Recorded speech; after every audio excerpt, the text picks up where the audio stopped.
This is Radar from the Radar Table, coming at you another edition of Movie Review Observation number 181. First movie I watched was The Dungeon, and first things first, not too long of a movie. It's barely 80 minutes, probably an hour and 10, 15 minutes. That's one thing. Another thing is, it was no subtitles. That's a good thing, because the last movie I watched on a Sunday had subtitles, and it was horrible. And this kid apparently lost his mother when he was a kid. He can't speak, so he's mute. His dad is a disc jockey, so, he works like the late night shift. But he finds this book, and there's like a wish in there for getting what he wants. It's really not clear if he wishes for his mother to come back, or the creature pretends to be his mom, or he wants to get his voice back. But he apparently has got to survive the night of all these terrors of this thing trying to kill him and all this other stuff, and them trying to kill his dad. And the movie kind of ends just when did he say yes, does he want his voice back, or did he go like, nah, I regret it, please don't kill my dad? It just kind of abruptly ends, so. But they've done many movies about a dungeon, so like this is just, eh. Then I watched The Inspection because I really just wanted to watch something in the background. And Gabrielle Union, they made her look ugly, which is really a lot of work to do because she's not an ugly woman. They made her look really ugly as his mother who kicked him out when he was a teenager because he's like a gay drug addict or something. And this, I don't know how they're like Golden Globe nominee maybe for Best Actor, but the movie itself wasn't that great. I don't think the military was displayed properly in this movie, but it is what it is. It's barely 90 minutes. It's literally, he's like, my life sucks. There's really nothing for me to do, so why don't I join the military? And if I die, I die, but at least I die as a hero and I don't die as some drug addict on the street. So yeah, it was about him just getting through basic training and join the military, so it was okay. Then I watched Renfield with Nicolas Cage and Nicholas Hoult, the two Nicholases, and Awkwafina, and then the guy who played Awkwafina's partner in the movie. And Awkwafina's oversaturated. I'm just tired of seeing her. She's not realistic as like a Nicholas Hoult crushing on her situation, her being a cop who never gets the promotion, and because again, she's like short like me. Short, I don't think like it's realistic she's a freaking cop. It's just all I'm saying. Nor was it realistic that she was helping fighting in that Marvel movie with her buddy, but that's another story.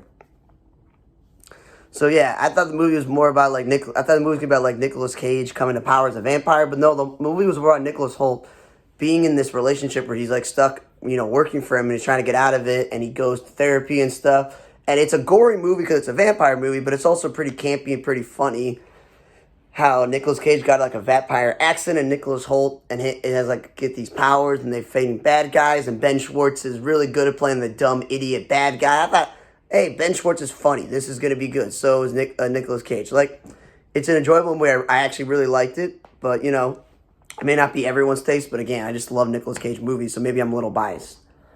Then I finally watched the sequel to Justice League Superheroes and Huntsman, RWBY Part 2. I know nothing about these anime characters or RWBY or these girls, but the interesting thing is the last movie they were like children, and Batman was voiced by Nat Wolff of Naked Brothers Band and Paper Towns, just to name some of the things. This one they're adults, and it's got Cyborg and it's got Vixen, which I like those characters. Flash is in there.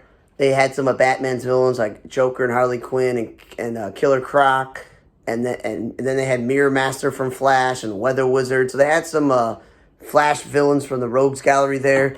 And I like that they had a Black Canary in this one. She wasn't in the other one. But I still don't get this. God knows how many Green Lanterns you could have freaking used. The original Alan Scott. You got the greatest Hal Jordan. You got my guy Kyle Rayner. You got Guy Gardner. You got John Stewart. You even got the new 52, black guy. Like, you could have used him. Like, they got to use Jessica Cruz as probably the worst Green Lantern ever in this movie. But yeah, it's cool to see him fight with these bad guys and the villain who is not a major villain in Justice League, but working with the bad guys from the Remnant Planet, which are Grimm, and all these other creatures, and them like mimicking a Mazo where they like have the weaknesses and stuff. And again, every DC anime movie isn't horrible. None of them are great.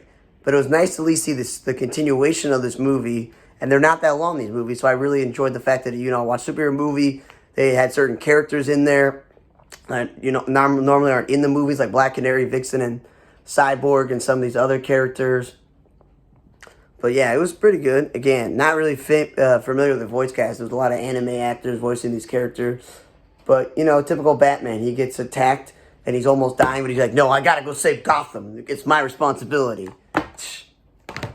Then I watched Alice Darling, which was barely 80-something minutes about an abusive relationship that Anna Kendrick's in with this boyfriend who's kind of controlling her, and her friends want her to hang out, but she can't.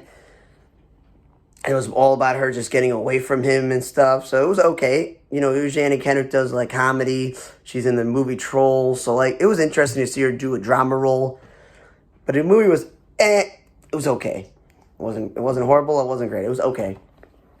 Then I watched a sports movie called High Expectations, where Kelsey Grammer's the horrible father to his son after the son's mother dies, and his other brother's and Jerkwad, who's the goalie of the team, and the other brother's the front office person.